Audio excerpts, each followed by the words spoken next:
Well, I guess we got a quorum here. We'll start our Cooperative Service Committee meeting.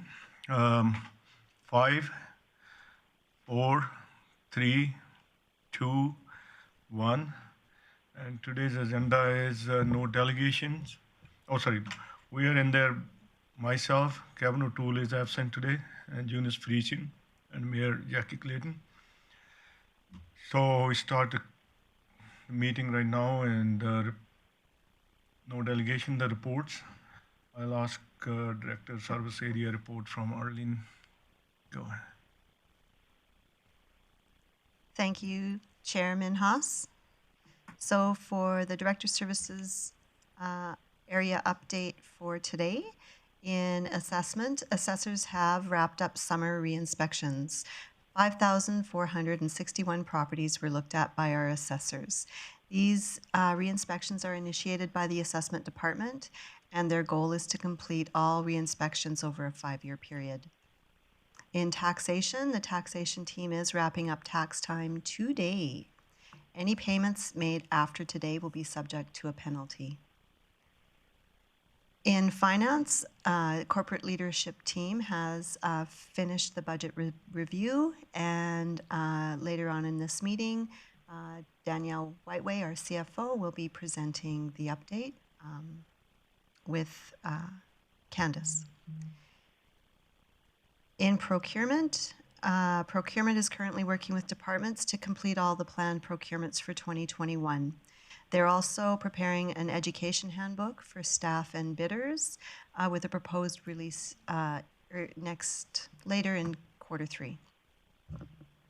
In communications and marketing, advertising has begun through the city for the upcoming municipal election. Advanced votes will take place on October 8th, 9th, 15th, and 16th, with Election Day, of course, scheduled for October 18th. Promotions have begun of the new fall programs and extended hours at the Eastlink Center. And the September capital construction map is set for release on social media this week. This map, along with the capital project story map, outlining key capital projects happening around the city, can be accessed on the city's website. And finally, the Advocacy Priorities webpage on the city's website is updated to reflect current results and progress on City Council's advocacy efforts for 2021. And that's my report. Thank you, Arlene. Any question for Arlene's report today? I got one. When you said the advanced poll is 8, 9, 10, and 15, 16, I think. The polling station will be just the city hall, or are there other places? Thank you for the question, Chairman Haas. Advanced voting will take place at City Hall. Thank you. Oh, Dylan. Great, thanks. Not a question, but just a comment. I just really wanted to, I saw my first bus with municipal election advertising the other day, and I think there's a lot more visibility to the election than there was in the past, and I think that's a very good thing that the city's doing, especially given all the noise we're going to have around the election this year. So I just wanted to give a shout out to administration, say thank you for the upcoming marketing campaign that I know we're going to have to hopefully get people to come and have their say about the next council. Thank you, Dylan. Any other comment? Thanks, Dylan. If it's not, we're going to move to the next one, and the next one is our unaudited financial statement and the supporting information of the second quarter. It'll be half year. Daniel? Thank you, Chairman. The recommendation today is that committee receive the unaudited financial statements and supporting information for the quarter ending June 30th, 2021. So I'll respectfully assume that you've all seen the report and just highlight a few items from within.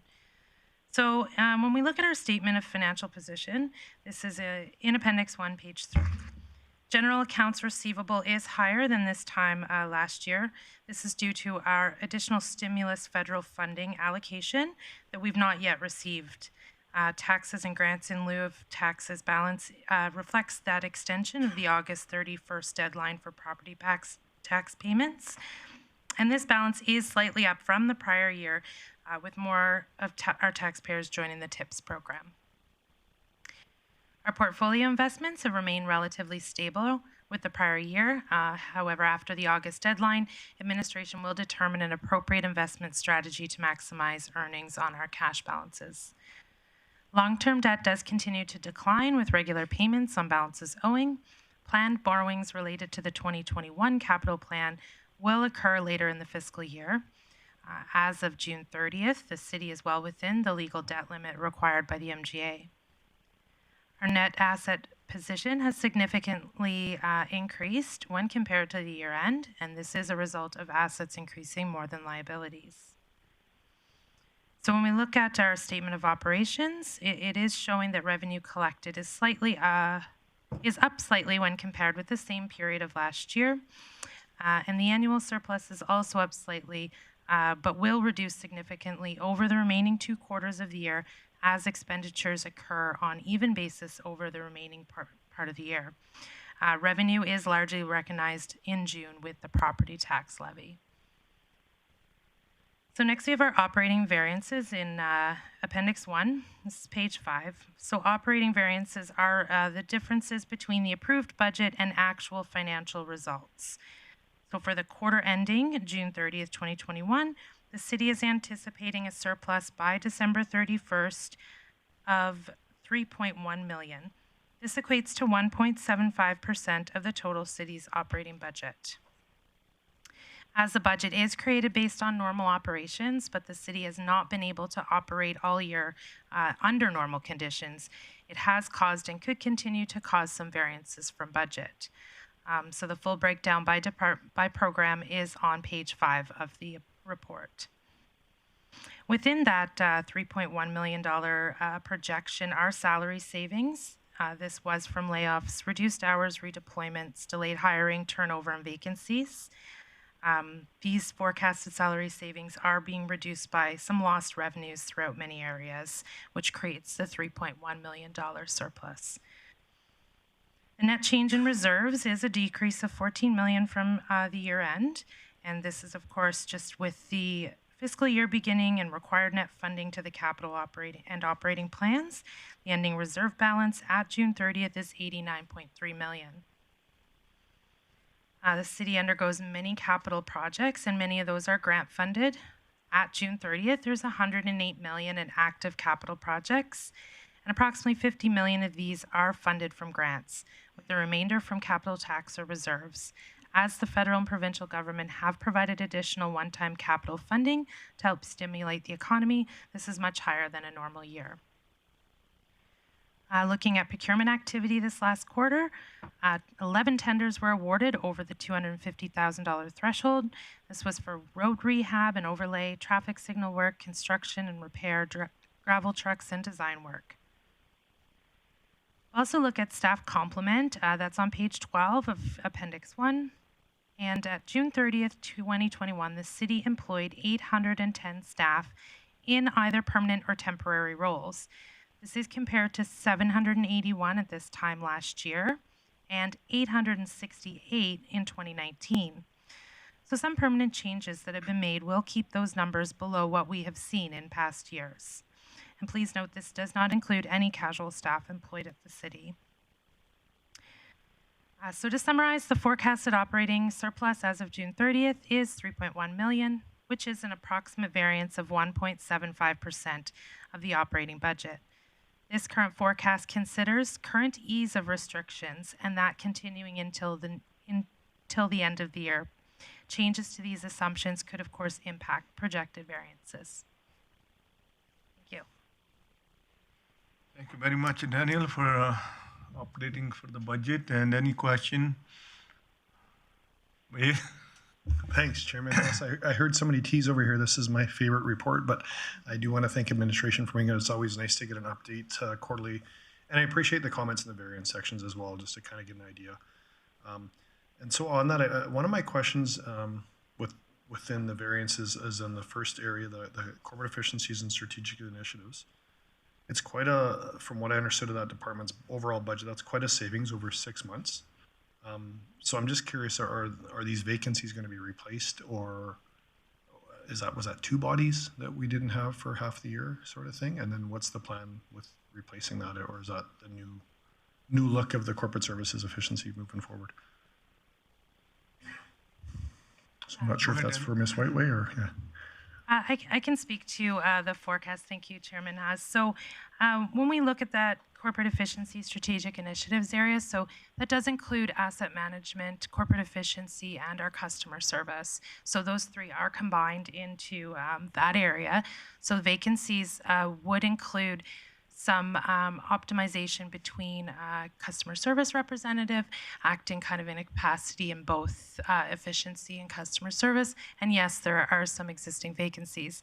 So this 188, though, just to be clear, is the forecasted savings by year end. So it's, although we've passed 6 months of actuals, by the time the year end, there'll only be cost savings of the 188,000. As for when we're looking for replacements of the vacant positions, I don't have exact information on that. Thank you, Daniel. Go ahead. Thanks, Chairman Huss, and thanks for that explanation. That makes sense. One on when I moved down to protective and social services, I'm just wondering, with the coordinated care campus being a fairly topical thing that we've approved in our council, will that become its own separate line item moving forward, that we'll be able to see the true cost of that facility moving on? Daniel? It's a good Thank you, Chairman Haas. Yeah, that is certainly something that we can put on its own line item going forward. Okay. So that'll be probably beginning for Q1 2022. Okay, and that's just something that would naturally happen, or would council have to ask for that to be part of it? Or is that just something that's going to be part of the reporting structure moving on to 21? No, well, it will be still within community social development. However, we will put it as a separate line item. Okay. Yep. Okay. Thank you. Any other? I might, but I'll hold.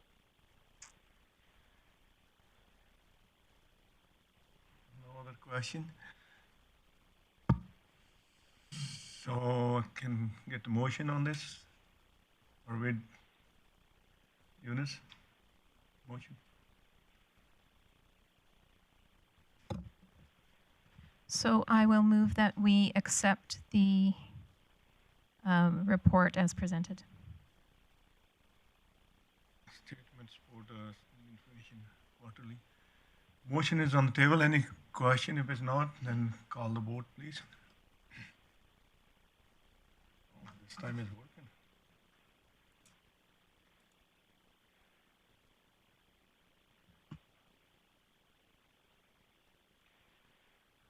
Motion carried unanimously.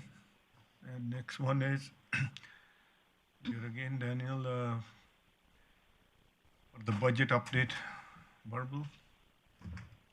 Thank you, Chairman Haas. I'll just be one.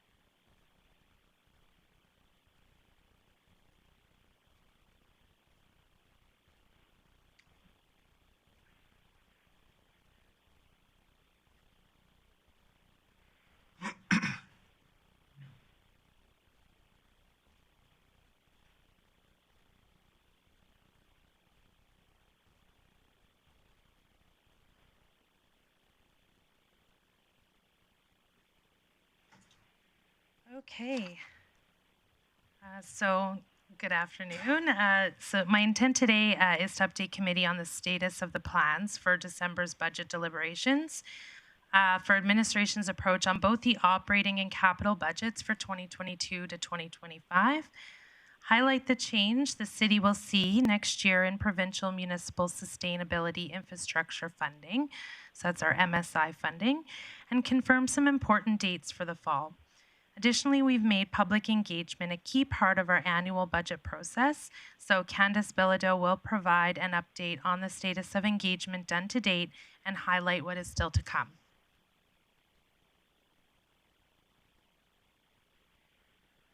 So in May of 2021, Council directed administration to bring an operating budget for 2022 forward between 1.4 and 2.4%. This was forecasted inflation of 1.9% plus or minus 0.5%. So administration's plans for deliberations in November is to present Council with a 2.4% operating budget and some options available to achieve 1.4%. Administration's been working diligently to prepare a capital plan that addresses the needs of the city and includes Council's priorities while maximizing funding. The city relies on provincial MSI funding to support capital projects, and in 2021, the city received a one-time top-up and will potentially see significant declines in this funding going forward. For 2021, we received a total of $18 million and are forecasted to receive $7 million next year. An $11 million reduction from 2021, and overall, it's a reduction of 25% from your typical year. For the 2021 budget, Council did approve a capital tax strategy to help offset the expected reduction in MSI funding from the province. Administration will seek direction from Council at this year's deliberations on whether this should continue and if city taxpayers should be making up this average shortfall of approximately $4 million via capital tax, or whether capital projects should be reduced accordingly. As we look towards deliberations, we do plan to release to Council the budget books containing all information required for deliberations no later than November 12th. The same document will be released to the public with the agenda for deliberations on November 26th. 3 days have been set aside in December for Council to deliberate on the 2022-2025 operating budget and capital plan. Final approval of the decisions made over these 2 days will be brought to the December 13th Council meeting for final decision, and final documents will be made public later in December.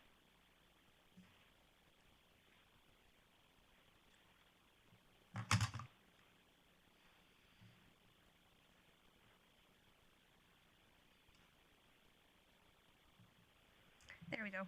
Thanks, Danielle. So building off of last year's momentum, which focused on providing a more educational and informative approach to budget development, administration initiated budget engagement earlier this year than in years prior, with the intention of providing an extended window of opportunity for the community in which to provide feedback. Our initial online budget engagement utilized our engagement page and consisted of a survey, idea space, Q&A, and balancing act tool as methods of feedback, and ran May 3rd to the 24th. During this time, the engagement page received 362 unique visitors, with 81 completed surveys, 5 completed balancing act budget submissions, 4 ideas submissions, and 1 question submitted to the Q&A. Following that, administration, in conjunction with the Mayor and Council, also conducted stakeholder consultations with the Grande Prairie District Chamber of Commerce and the Youth Advisory Council. These meetings were an opportunity for Council and administration to provide education on the city's budget process and historical context, as well as how to get involved with community engagement opportunities. Feedback was collected on a range of topics that impacts both youth and businesses within our community. All results from the engagement efforts to date can be found on the city's engagement site at engage.cityofgp.com/budget2022 within the documents library. Looking ahead, additional opportunities for residents to provide feedback prior to budget deliberations will be available starting on September 8th, at which time we will launch the second phase of our online engagement.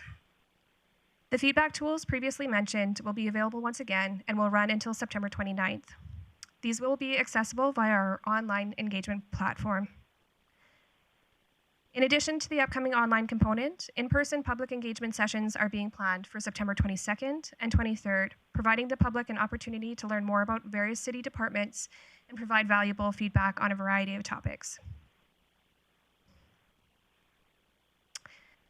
I wanted to take this time to briefly highlight the engagement page platform, as well as an additional tool that we have started to implement as a further resource in providing input on the city's budget. The Balancing Act tool, embedded within the 2022 budget engagement page, provides a way for residents to better learn how the city's operating budget is allocated and allow them to prioritize where spending should go. Information is displayed in an interactive format with intuitive graphics and responsive layers of budget detail. As we endeavor to increase the user-friendly approach of delivering budget information to the public, this is a further mechanism to obtain informed input on service levels and priorities. This tool, in addition to the reopening of the survey, ideas space, and Q&A, will be available for residents to provide feedback from September 8th to the 29th. And additional information regarding the upcoming engagement opportunities will be made available at the time of the launch on September 8th. Lastly, I wanted to highlight the good work of our GIS and IT team that they've done in enhancing transparency and user experience with the open budget platform, accessible through the city's website.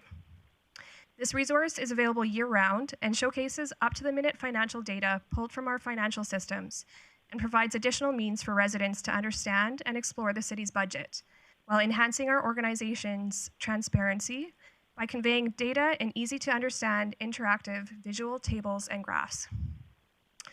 Open Budget is accessible via the homepage of the city's website, and I encourage all residents to explore this resource in greater depth and to further stay tuned to the Budget 2022 engagement page on our engagement platform for more information regarding the upcoming opportunities to provide feedback on the 2022 budget. Thank you.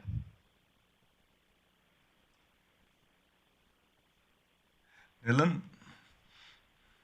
Great, thank you. I just wanted to go back to what was said about MSI. Did I hear right? It's about $4 million that council that we're thinking council's gonna have to figure out. Do we make up with for capital tax or not? Daniel? Thank you, Chairman Hess. Correct. So we're looking at about a $4 million from an average year of MSI that will be having to find other ways to make up for it or change capital projects. Great. And am I correct in doing the math and assuming that the math's still roughly equal, that's very roughly equivalent to about a 3.5% tax increase if we wanted to raise $4 million more through capital tax? Yes, you'd be around 3.5%, yes. Okay. So then my question is, when we're looking at the budget and there's going to be the 2.4 presented to us with the option to get down to 1.4, what assumption is that making in terms of MSI? Is that assuming that council is backfilling that MSI or not backfilling that MSI? Through the chair. So for 2022, we are going to still be utilizing the one-time top-up we did receive in 2021. So, you know, that's why we did have 18 million of MSI this year, just not the capacity to be able to use that funding this year with our additional stimulus funding. So we will have that carrying forward. So that's going to help into 2022. But looking at future years in capital, that's where we're going to start to feel the pressure of decreased ongoing funding. Okay, great. Thank you. Thanks, Daniel. Any other question? None can get motion, Eunice.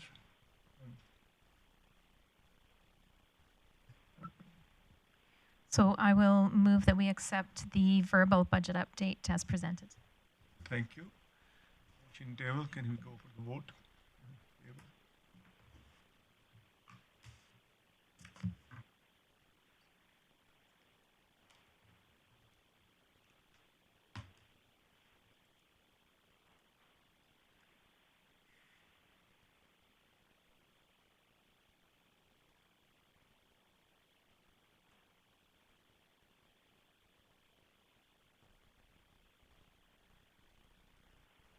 Motion carries unanimously. And next one is, then we move into 6 bylaw policy review. 6.1 revision of policy 323 implementation policy. Shauna Henson. Go ahead, please. Thank you, Chairman Haas. So administration is recommending that committee recommends council approve the proposed revisions to policy 323 investment policy. Proposed changes to the policy include updating to reflect the current organizational position titles, inclusions of requirements for a portfolio investment fund manager. So in the policy, it's referred to as a custodian. Updates to the maximum percentage of investments per institution investment type, as outlined in Schedule 1, and minor rewording to ensure clarity and simplicity of points. The proposed revisions to Policy 323, the investment policy, allows for increased flexibility in choosing between investment types. This allows the city to choose between investment types that will provide the highest rate of return without being excessively restricted to a specific type of investment. All proposed changes adhere to Section 250 of the Municipal Government Act. So administration recommends that council approve the recommended revisions to the policy. Thank you, Sharon. I think this is cleanup policy. So any question? All right, then we can get motion on table, please. Go ahead, Eunice. Look at that, I left my mic active, I must have known. I will move that committee recommend council approve the proposed revisions to policy 323 investment policy. Thank you. Motion is, go ahead, Dylan. Thank you. Just one thing I noticed in it that maybe committee might consider amending was we've got the policy statement there, and while I don't think it would make sense for committee or council to wade into wordsmithing the whole thing, that policy statement is really important, and it says will provide the highest investment return with the maximum security. And to me, those are two contradictory statements there. And I think either you're going for security or you're going for higher investment return. I don't know how you do both of those. And there's different language in the rest of the policy that I don't think necessarily aligns with that. And for me personally, when I got to council, I'd be more comfortable supporting a policy statement, something like, we'll provide a very high degree of safety while seeking reasonable investment return, or something like that. But just that policy statement just doesn't make sense to me the way that it's stated right now. Shauna?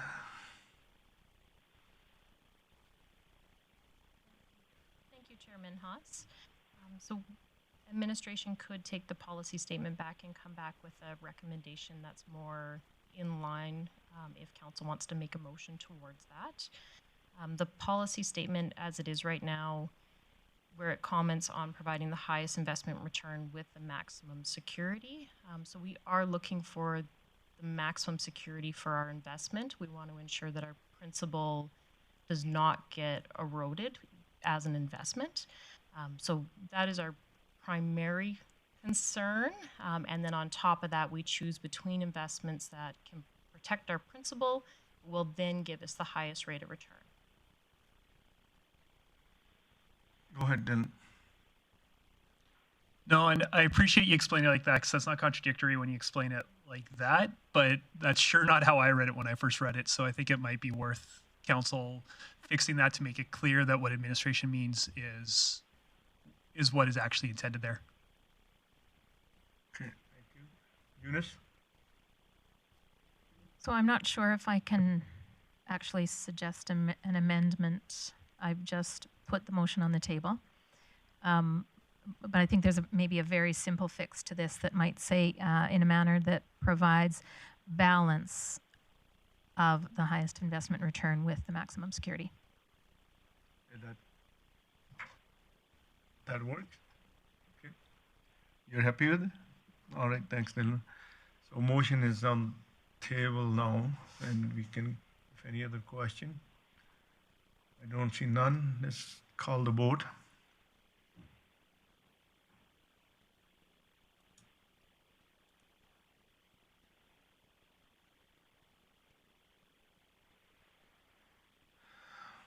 Motion carried unanimously. Now we go to the next review 350, I think.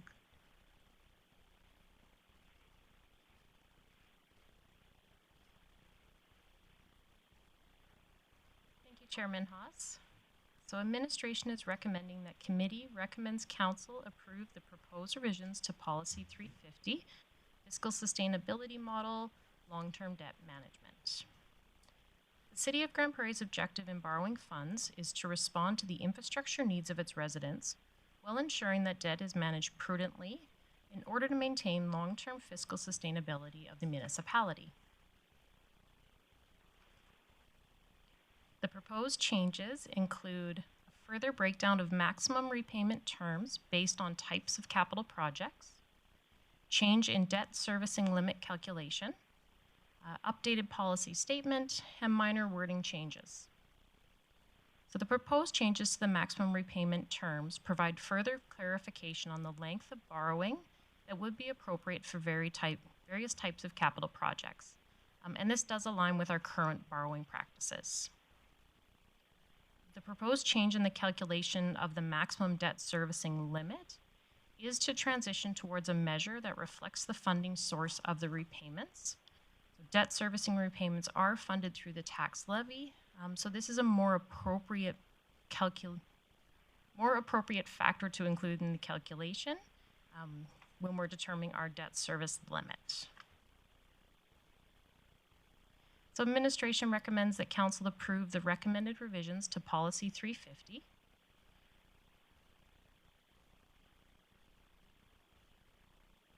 Thank you, Shauna. I think they clean up a lot of stuff on this policy, and it's very fair. Wade, go ahead. Oh, I'm not sure if, okay, I can go ahead. I just, one question I had about this was, is there some other layer of this that gets into engagement when we're going to take on debt? And I guess for me, it's more one of those, you know, we take on debt, that's it ebbs and flows on a council's term. I'm just wondering if there's a mechanism that says there's a minimum amount of days engagement when we're going to take on a certain threshold of debt. Is that within another subsequent policy, or I'm just, because I'm not seeing it on this one? Shauna? Thank you, Chairman Haas. So the requirement to advertise for 14 days is actually stated in the Municipal Government Act. So it's not currently addressed in any of these cities' policies, but we do have to adhere to that 14-day public engagement. So after the first reading, we advertise. We have to do that for 14 days before we can move forward with any second or third readings. Okay. I might circle back, but I just want to think about that for a minute. Thank you. Go ahead, Mayor Jack. Thanks, Chair Minhas. Ms. Hansen, can you also tell me, is there any additional consultation that the city does, whether it be through our social media channels, looking for engagement, what that sort of looks like in regards to any time we look to borrow a significant amount of money outside of the MGA, what consultation or communication are we providing to residents of the city of Grande Prairie? Shauna?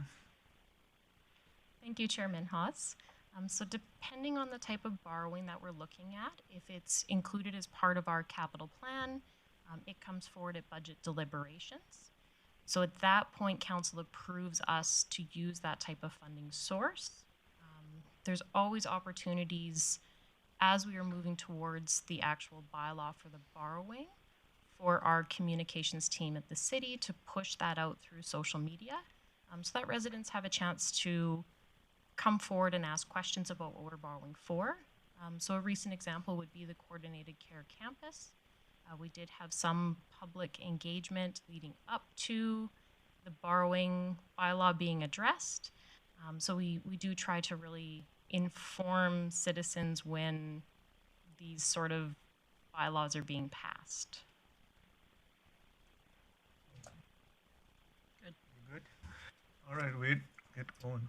Thanks, Chairman Haas. And I guess the Coordinated Care Campus for me is where this kind of, when I read this, kind of tipped home was, you know, I know we did our diligence on it, but I guess when we're taking on that sum of debt, it seems to me that we should be doing a little bit more than what the minimum of the NGA requires. So, you know, I can't make motions on this committee, but I'd love to see us have something with when we hit a threshold of $5 million or higher on any debt, the community is advised at least 28 days in advance with full detail and full debt service amounts. And the reason I'm saying it like that is, yes, the Coordinated Care Campus had a lot of information in it, but it had 3 different numbers of debt. And so the community, when I talked to them, didn't know which level of debt we were taking. Were we taking on 7 million? Were we taking on 13.5? Were we taking on 11? And I think for me that we should have had a very concise number in when we're taking on debt, what the exact number is going to be. We had options in there, but we didn't have a concise number. And it was at the minimum 14 days. And I think when something like that, you know, really other than Coordinated Care Campus, and I understand why it happened like it happened, Most things we've always had 28 days minimum. I think about downtown, the downtown grants and the things that we do downtown with the major infrastructure debt and the borrowing we've done there. It's always been longer than that. We've talked about it for longer than that. I guess for me, I had a lot of pushback from people saying, sure, coordinated care campus is one thing, but we sure didn't get notified with much time on the actual debt that was being borrowed. Because in our report, it didn't have any options for $15.5 million being fully borrowed that I'm aware of. It was 3 options, and none of them were 15.5 on the original engagement. So fair enough, we did engagement. But I think specifically around debt, that's a different level of engagement to me. And I think that's something that this policy doesn't address. Don't want to wordsmith on the fly. I can deal with this when it comes to council because that's where it's going to come back to. Just want to plant that seed. I think as an organization, we need to do a little bit better job when we're taking on exorbitant amounts of debt to letting our community know what we're doing and to be factual with all the information when we're doing engagement, not hypotheticals with engagement. That's a serious thing for our community, and I had a lot of pushback on that, and I couldn't give them proper answers. And so I think an update of the debt policy that's sitting in front of us today would have probably addressed that, and I think would have taken a lot of animosity that come our direction away from the community because it would have felt like there was another process outside of the coordinated care campus that would specifically deal with debt. Thank you, Wade. And I'll throw this question to Daniel because you're the finance. Thank you, Chairman Naz. So just a little point of clarification. 14 days is the required advertising period. The MGA still requires us to leave it another 15 days before we can do second and third reading.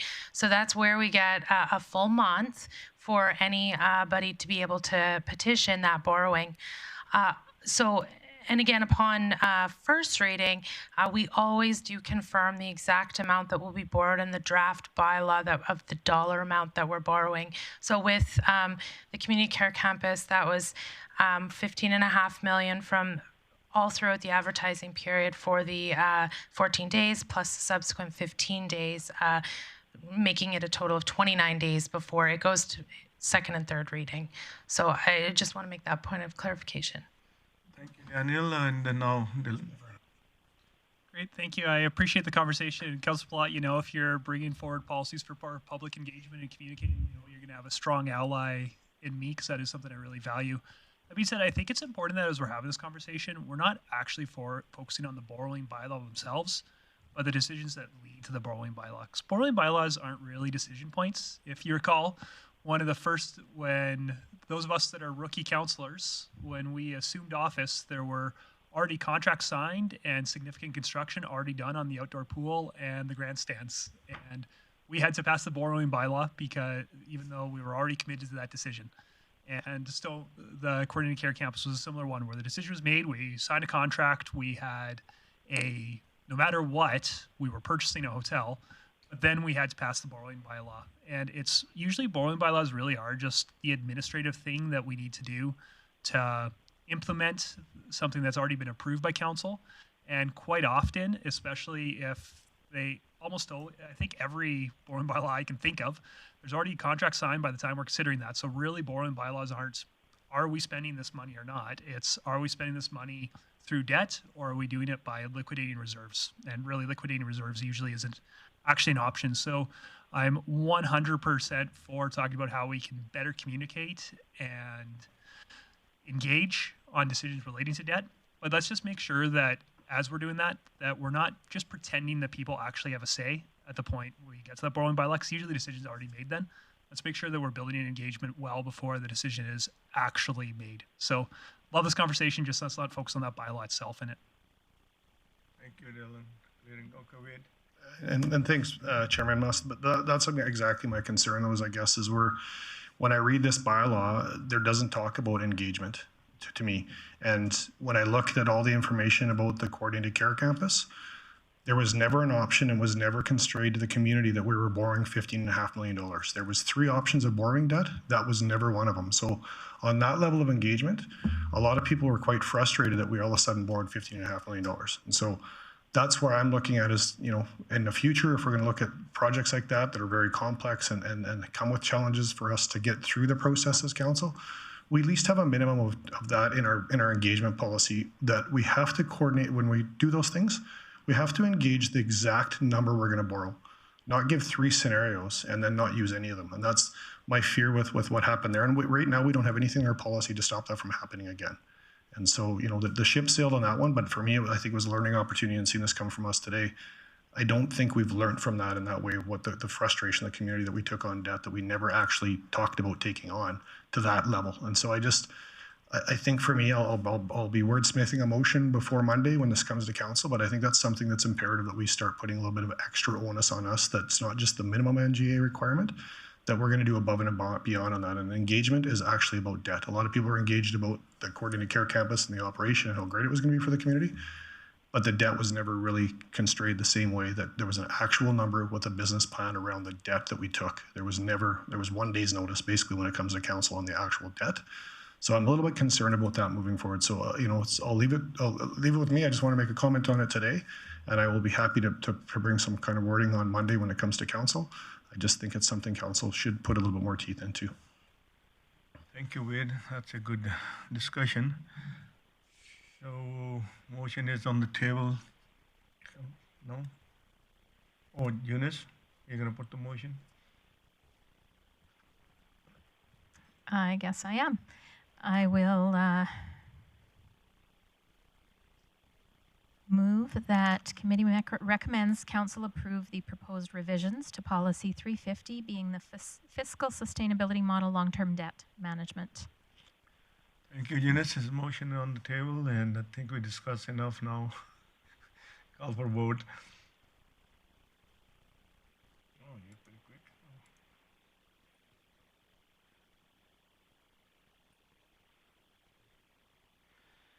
Motion carried unanimously, and now with that, I think we're going to outstanding items. I don't think we have to do anything, Arlene. Thank you, Chairman Haas. There's only one item on the outstanding items list at this time, and it is on track for its expected report date. So I'm looking for motion, and then Jackie. Thanks, Chairman Has. I would move that committee receive the outstanding items list as presented for information. I'll call for the vote.